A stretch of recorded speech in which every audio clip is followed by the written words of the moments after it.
है मेरा ईमान, है मेरा ईमान, सहाबा जिंदाबाद।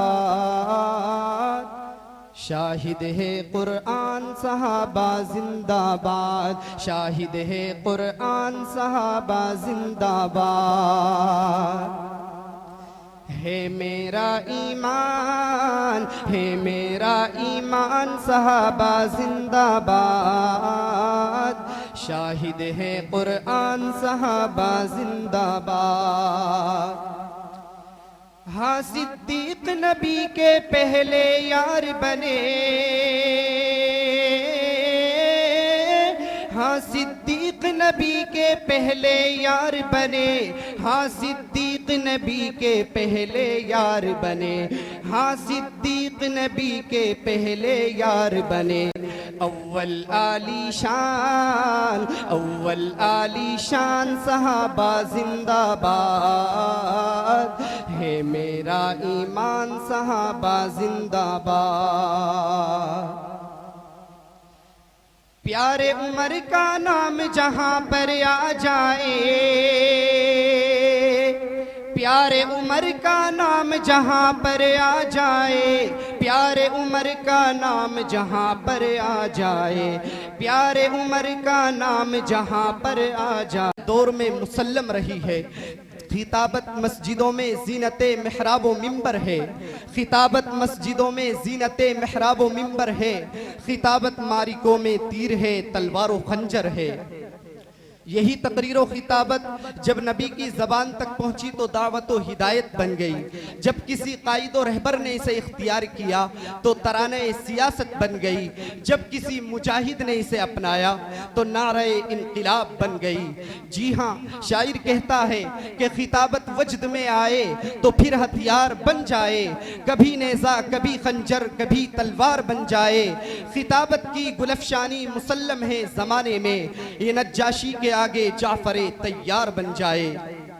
आइए इसी तर्ज़े खिताबत का एक नमूना मुलाहजा करने के लिए बड़ी दूर से सफ़र करके हमारे दरमियान हमारे मेहमान मुकर्रम तशरीफ़ लाए हैं, जो सिर्फ अपने इलाके में नहीं बल्कि पूरे हिंदुस्तान में अपने खिताब के हवाले से जाने जाते हैं। इंतहाई अदब व एहतराम के साथ गुजारिश कर रहा हूँ जनाब हजरत मौलाना मुफ्ती अब्दुस्समी साहब रामपुरी सुम्मा देहलवी से कि आप तशरीफ़ लाएँ और अपने खिताब नायाब से हम तमाम सामीईन को मुस्तफ़ीज़ फरमाएँ।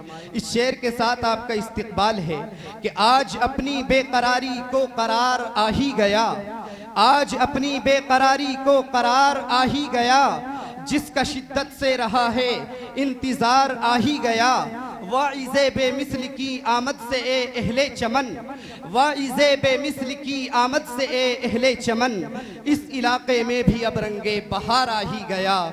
और न पूछो गुफ्तगू में क्या असर रखते हैं, न पूछो गुफ्तगू में क्या असर रखते हैं, संग दिल को मोम करने का हुनर रखते हैं। इंतहाई अदब व एहतराम के साथ गुजारिश गुजार हूँ जनाब हजरत मौलाना मुफ्ती अब्दुस्समी साहब दामत बरकातुहुमुल आलिया।